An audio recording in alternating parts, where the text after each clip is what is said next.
प्रिय विद्यार्थियों, आज हम सिंधु सभ्यता में धर्म के बारे में चर्चा करेंगे। सिंधु सभ्यता में धर्म की चर्चा करने से पूर्व, क्योंकि आप सब आगे की क्लास के विद्यार्थी हो, बीए पार्ट फर्स्ट में भी आप सिंधु सभ्यता पढ़ के आए हो, तो उसका संक्षिप्त परिचय देना मैं उचित समझूंगा।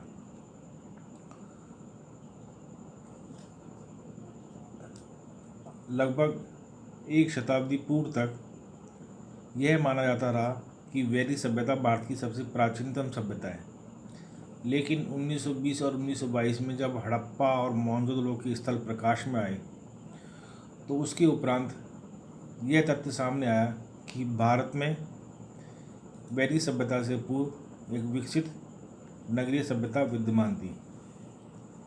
सिंधु सभ्यता के बारे में ये तथ्य सामने आते हैं कि सर्वप्रथम 1826 ईस्वी में मैसन नामक एक अंग्रेज पर्यटक ने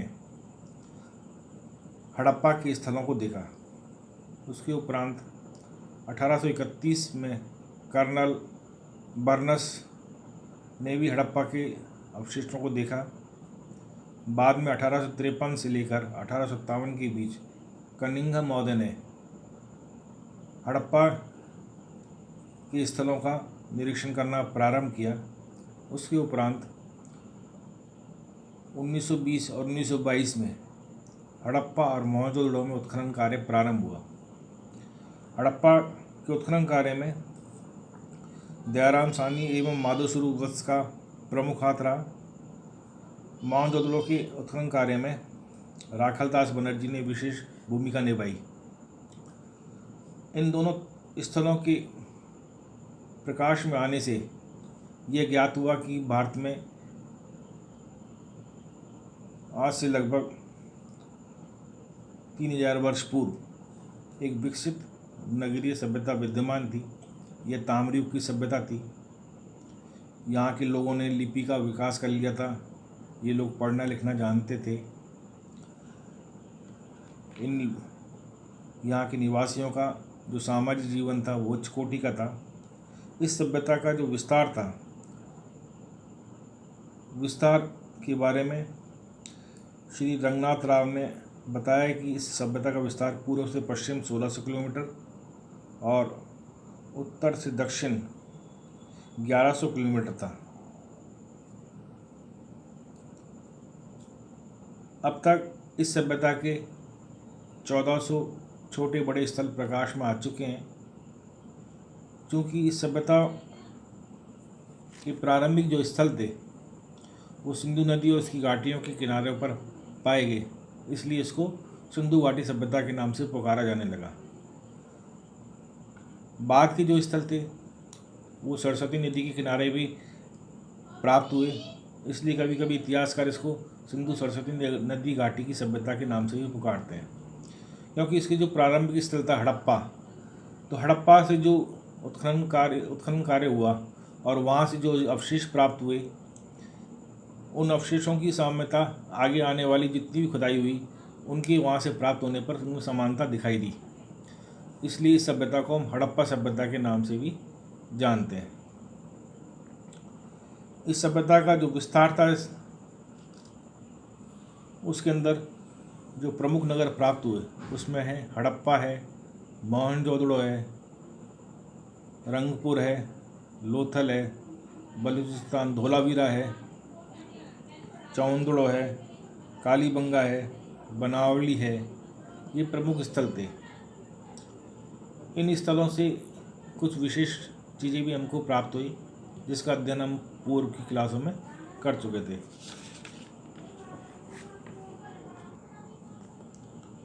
सिंधु सभ्यता के कालक्रम के बारे में इतिहासकारों में मतभेद है। मार्शल महोदय सिंधु सभ्यता का कालक्रम 3250 ईसा पूर्व से लेकर 2750 ईसा पूर्व मानते हैं। डॉक्टर राधा कुमुद मुखर्जी इसका कालक्रम 3250 ईसा पूर्व से पहले का मानते हैं। राजबली पांडे ने इसे 4000 वर्ष ईसा पूर्व पुरानी सभ्यता माना है। सर मोर्टिम व्हीलर महोदय ने 2500 ईसा पूर्व से लेकर 1500 ईसा पूर्व इस सभ्यता का कालक्रम माना है। डॉक्टर फ्रैंकफर्ट इसे 2800 ईसा पूर्व की सभ्यता मानते हैं। डॉक्टर फवरी 2800 ईसा पूर्व से 2500 ईसा पूर्व की सभ्यता मानते हैं। नवीनतम खोजों के आधार पर मैकमोदे ने डॉक्टर फवरी की मत का समर्थन किया है। उन्होंने कार्बन डेटिंग पद्धति के आधार पर जो तिथि बताई, वो तिथि बताई गई 2400 ईसा पूर्व से लेकर 1750 ईसा पूर्व। कार्बन डेटिंग पद्धति एक वैज्ञानिक पद्धति है, क्योंकि मनुष्य जब तक जीवित रहते, मनुष्य, जीव जंतु, पेड़ पौधे जब तक वो जीवित रहते हैं तो वो वायुमंडल से कार्बन 14 ग्रहण करते रहते हैं, और मृत होने के उपरांत धीरे धीरे उनके अंदर कार्बन 14 का ह्रास होने प्रारंभ होता है। तो प्रयोगशाला में इसका परीक्षण करके उस वस्तु की या उस जीव की ये आयु निकाली जाती है कि कितने वर्ष पूर्व मृत्यु हुआ था। तो उसके आधार पर, इस कार्बन डेटिंग पद्धति के आधार पर जो सिंधु सभ्यता का कालक्रम था वो 2400 ईसा पूर्व से 1750 ईसा पूर्व निर्धारित किया गया। इसको सर्वमान्य काल अधिकांश इतिहासकार स्वीकार करते हैं।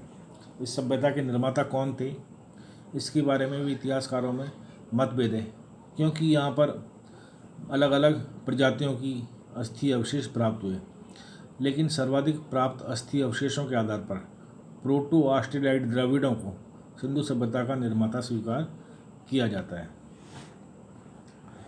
सिंधु सभ्यता की नगर योजना, यहाँ का सामाजिक जीवन, आर्थिक जीवन काफ़ी उच्च कोटि का था।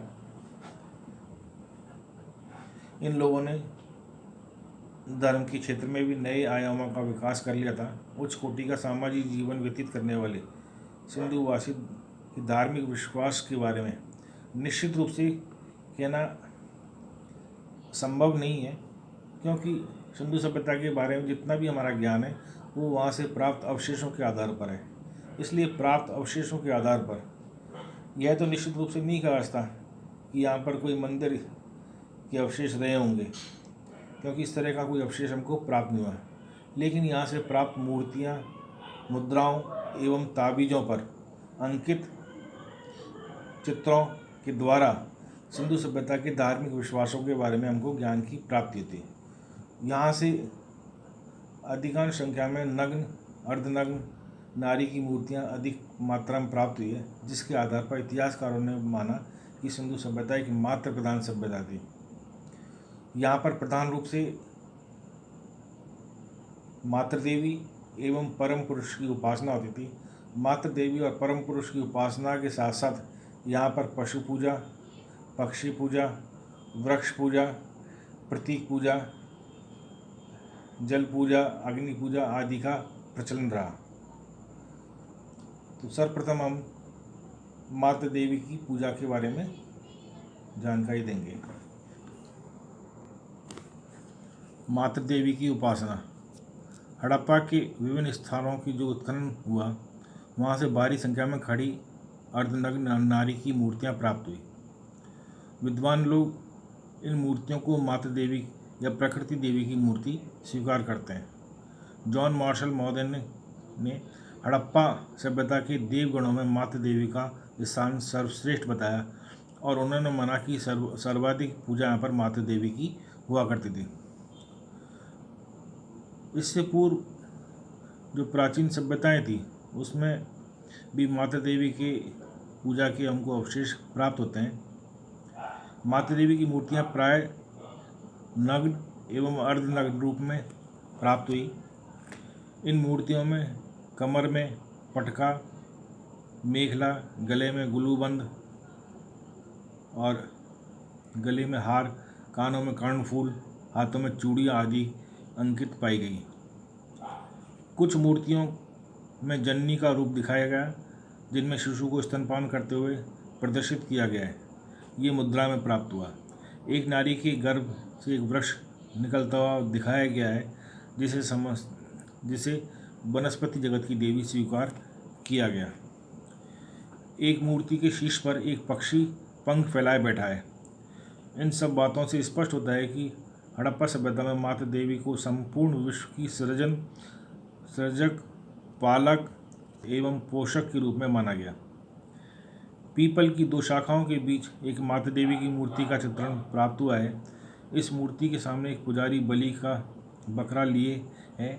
मूर्ति के नीचे भाग में अनेक खड़े व्यक्ति उसकी बलि समारोह में भाग लेते हुए दिखाए गए हैं। एक मूर्ति में एक मुद्रा के अंदर बलि देने का चित्रण किया गया है, जिससे पता लगता है कि लोग बलि अपने आराध्य देव को प्रसन्न करने के लिए बलि भी दिया करते थे। परम पुरुष की उपासना। हड़प्पा कालीन स्थलों की खुदाई से हमें परम पुरुष की मूर्ति एवं मुद्राओं पर चित्रण प्राप्त हुआ है, जिससे ज्ञात होता है कि वहाँ पर माता देवी के अतिरिक्त परम पुरुष की उपासना भी हुआ करती थी। सिंधु सभ्यता के अवशेषों में एक मुद्रा प्राप्त हुई है, जिसमें एक व्यक्ति को नग्न मुद्रा में योग मुद्रा के अंदर बैठे हुए दिखाया गया है। इस व्यक्ति के 3 मुख दिखाए गए हैं। इसके मस्तक पर शिरस्त्राण के दोनों ओर 2 सींग हैं। दूर से देखने पर त्रिशूल की आकृति की तरह दिखाई देते हैं। इस व्यक्ति की बाईं ओर एक गेंडा और एक भैंसा है, दाईं ओर एक हाथी और एक व्याघ्र है। आसन के नीचे एक हिरण बैठा है। मुद्रा के ऊपरी हिस्से में 6 शब्द अंकित हैं। यदि इन्हें पढ़ लिया गया होता तो समीकरण करके इसकी बारे में अलग से व्याख्या की जा सकती थी, लेकिन अभी तक सिंधु लिपि को पढ़ा नहीं जा सका, इसलिए इसकी व्याख्या केवल उसकी प्राप्त अवशेषों के आधार पर ही की जाती है। परंतु उपयुक्त विशेषताओं के आधार पर परम पुरुष का समीकरण भगवान शिव के साथ में किया जाता है। विद्वानों का मानना है कि सिंधु सभ्यता में योग मुद्राएं प्रचलित रही होंगी, जिसी से मुद्राओं के ऊपर योगी पुरुषों की अंकन हमको प्राप्त होता है। इसके अतिरिक्त सिंधु सभ्यता में जैसे नाग पूजा का प्रचलन था, वहाँ पर एक मुद्रा में एक योगी के साथ में 2 नागों को लेटे हुए दिखाया गया है। सिंधु सभ्यता में पशु पूजा का प्रचलन था। वहाँ से प्राप्त मुद्रा के अंदर एक मुद्रा में एक बड़े कुबड़ और बड़े सींग वाले बैल को चित्रित किया गया है। बड़े कुबड़ बड़े सींग वाला बैल वहाँ शक्ति के प्रतीक के रूप में पूजा जाता था। इसके अतिरिक्त वहाँ पर भैंसी की भी शक्ति के प्रतीक के रूप में पूजा होती रही। गाय का कोई वहाँ पर धार्मिक महत्व नहीं था। संभवतः सिंधु सभ्यता में गाय दूध और मांस के लिए ही पाली जाती थी, क्योंकि सिंधुवासी शाकाहारी और मांसाहारी दोनों ही थे। सिंधु सभ्यता में पक्षी पूजा का भी प्रचलन था। वहाँ से प्राप्त अवशेषों पर, मुद्राओं के अवशेषों पर एक मुद्रा में माता देवी की शीश के ऊपर एक पक्षी को बैठे हुए दिखाया गया है, जिसके अंदर इतिहासकारों ने उसका समीकरण बतख पक्षी के साथ में किया है, क्योंकि बतख पक्षी के सिंधु सभ्यता के अवशेषों में बहुसंख्या में खिलौने भी हमको प्राप्त हुए हैं। तो इससे वहाँ पर पता लगता है कि वहाँ पर पक्षी पूजा का भी प्रचलन रहा होगा। सिंधु सभ्यता में इन पूजाओं के अतिरिक्त नाग पूजा प्रतीक पूजा का भी प्रचलन था।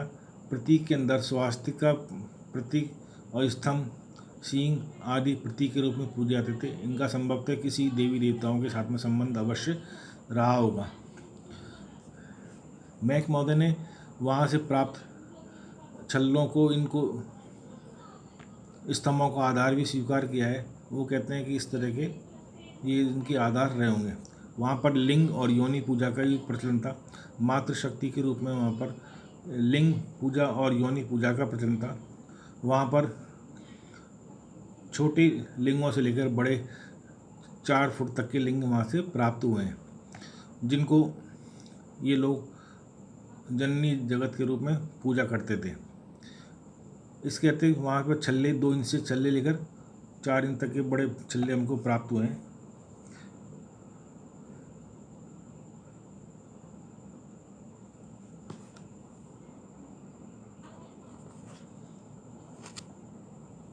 एक बार थोड़ा माफ़ करना, मैं बता देता, जो छल्ले थे वो आधा इंच से लेकर 4 इंच तक के प्राप्त हुए। तो इन छल्लों को योनि का रूप माना गया, लेकिन मैक महोदय ने इसका आलोचना करते हुए कि सभी लिंगों को और छल्लों को लिंग और योनि नहीं माना जाता। क्योंकि संभवतः ये होते हैं जैसे जो वो कूटने के बाट वगैरह या मूसल के रूप में उनका प्रयोग किया जाता रहा और छल्ले स्तंभों का आधार रहे होंगे, इसलिए मैक महोदय इसको स्वीकार नहीं करते। इसके अतिरिक्त सिंधु सभ्यता के अंदर जो था शवों का जो था अंतिम संस्कार वो 3 प्रकार से किया जाता था। एक था पूर्ण समाधिकरण, एक था आंशिक समाधिकरण और एक था अग्नि संस्कार। पूर्ण समाधिकरण के अंदर शव को पूरा की पूरा जमीन में दफना दिया जाता था। आंशिक समाधिकरण के अंदर शव को पहले खुले स्थान पर पशु पक्षियों को खाने के लिए छोड़ दिया जाता था। उसके उपरांत जो बचे हुए अवशेष होते थे उनको जमीन में दफना दिया जाता था। तीसरा था अग्नि संस्कार। हिंदू धर्म की भांति वो अपने शव को अग्नि के सुपुर्द करते थे।